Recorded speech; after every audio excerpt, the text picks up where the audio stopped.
Nice backhand attack. Awesome. And here we're just going to... Oh, I could have gone. Wow, really could have gone. I guess if you move fast enough, you can actually get up there without any problems.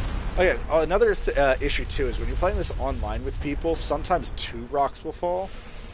Don't know what causes it. But I get killed a lot from that. So, we're just going to hustle, hustle, hustle. And then it goes so up. There's this actually like really talented like mixer on freaking YouTube that I would like to encourage people to watch, but I don't like his username. It's like Fagatron. So yeah, go check that out at your own risk.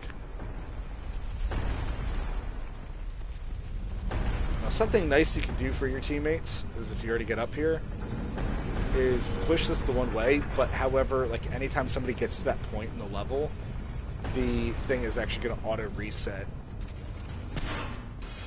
and go back the opposite way.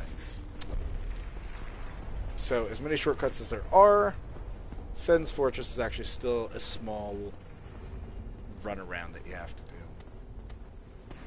Get aggro from him, and then I'm going to let my teammate take him out. Club over the head, club from the side, and jump attack for the finish. Not actually my best weapon for this area.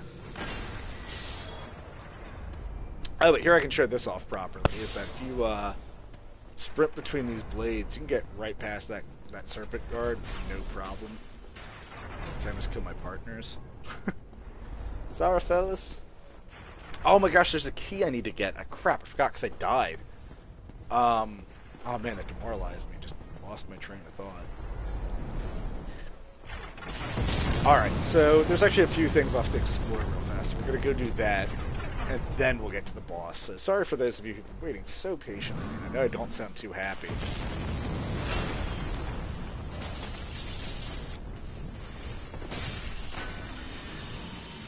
That person just put like all their points in strength just to use that axe.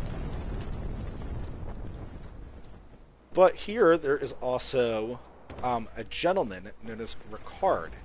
Now, I don't like doing this with people because, I mean, this just makes this game look way too easy. But, she's going to go up there.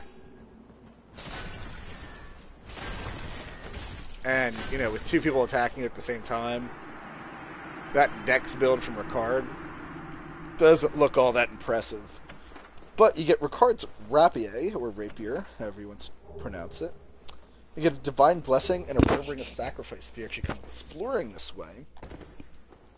But both of those are items that I don't really care about, so we're going to ignore them for a bit. These guys already know the score. They're beating me out. Making me look like I'm fat. Which I guess I kind of am. Well, not really. I mean, I'm a lady. Wearing my thin coat. This dude's just waiting here. Now here you just see me being pretty aggressively running around, and at this point there's actually firebombs raining down.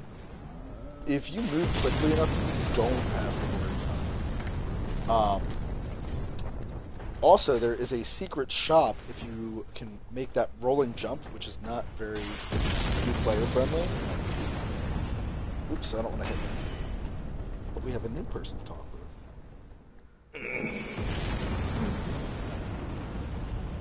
What? What? Who are you? Ah, oh, they're undead, eh? I took on Sen's Fortress alone.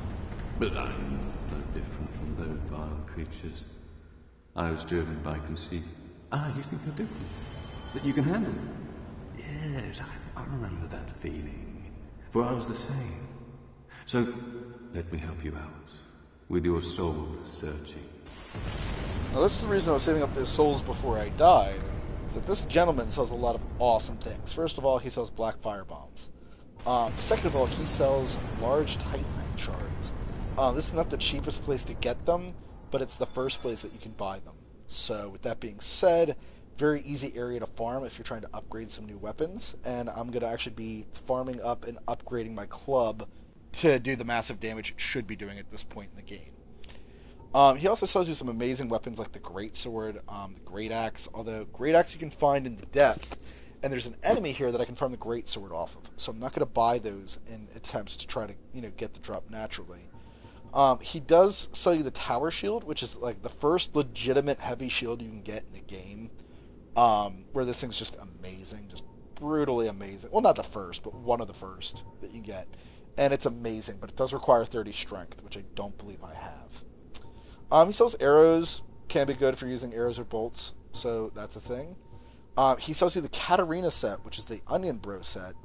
And then he also sells you the set of armor he's wearing, which is the Steel set. And then last but not least, he sells you the Balder set. So if you really like the Balder set but you hate farming, you can always buy it. And then last but not least, he actually sells these 2 rings, is which I was actually trying to save up for. Not that I plan to use them, but just for like kind of completionist sake, I could buy them here. So we're not going to buy anything. Actually, I do really like that Great Sword, though. I've been really trying to learn how to play with that. But this club... Nothing at all? I can't sing enough praises about this club. So I'm actually going to ditch it. I'm actually going to ditch this club for the Great Sword rather than having to farm for it. Go along and make something of it. I really do like the way this sword looks as well, this Great Sword. Insufficient. Oh my gosh, I need 28 strength. Alright, well, cool. That just helped me decide that I'm not going to use that for a bit. Here we're going to run down these stairwells because this is a hidden stairwell that many people don't know about. This is how, if you don't have the master key, this is one way that you're going to need to free Big Hat Logan, is that the key for his cell is down here. There's also a giant shortcut you can open by coming down here and getting this key. And my team did not follow me, which makes me angry. But you get the cage key. Now, it doesn't say which cage, and it turns out that it opens up like all cage keys in here. So if you don't have the master key, and you have yet a chance to buy it off of Yuka, after we defeat this boss, you actually get your first chance to buy the master key. So after this episode, or series of episodes, I should say, because I'm probably well over the time limit for the short episode for my quick run through Sun's Fortress. Oh, they did wait for me. I'm kind of well, they're not really waiting for me because they freaking killed off the giant. But if you look to the left, there's this guy. Why didn't they kill this guy? See, there we go. I know how to do it. Oh, goodbye, Felica.